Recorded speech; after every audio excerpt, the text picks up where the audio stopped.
ਜਿਤ ਦਿਹਾੜੇ ਧਨ ਵਰੀ ਸਾਹੇ ਲੈ ਲਿਖਾ ਤੇ ਮਲਕ ਜੋ ਕੰਨੀ ਸੁਣੀਂਦਾ ਤੇ ਮੂੰਹ ਦਿਖਾ ਲਿਆ।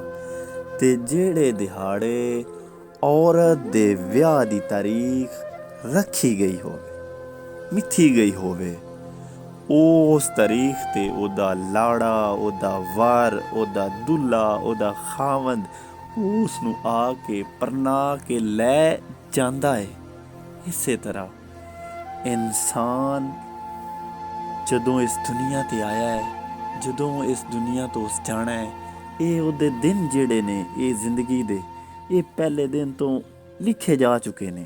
ਜਦੋਂ ਉਹਦੀ ਇਹ ਜ਼ਿੰਦਗੀ ਦੇ ਦਿਨ ਪੂਰੇ ਹੋ ਜਾਣੇ ਨੇ, ਉਸ ਦੌਰਾਨ ਹਜ਼ਰਤ ਇਜ਼ਰਾਈਲ ਯਾਨੀ ਮਲਕੁਲ ਮੌਤ, ਜਿਹੜੀ ਮੌਤ ਦਾ ਜਿਹੜਾ ਫਰਿਸ਼ਤਾ ਹੈ, ਉਸ ਆ ਕੇ ਉਸ ਨੂੰ ਆਪਣੇ ਨਾਲ ਲੈ ਕੇ ਟੁਰ ਜਾਣਾ ਹੈ।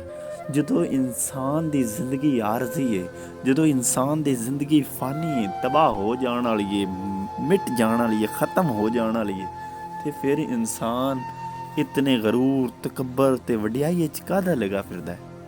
ਉਹਨੂੰ ਚਾਹੀਦਾ ਹੈ ਆਜਜ਼ੀ, ਇਨਕਸਾਰੀ ਦੇ ਨਾਲ ਰਵੇ, ਅਤੇ ਕੋਈ ਅਗਰ ਮੁਸੀਬਤ ਦੇ ਵਿੱਚ ਹੈ ਤਾਂ ਉਹਦੀ ਮੁਸੀਬਤ ਦਾ ਹੱਲ ਕਰੇ, ਨਾ ਕਿ ਉਹਦੀ ਮੁਸੀਬਤ ਨੂੰ ਵਧਾਵੇ।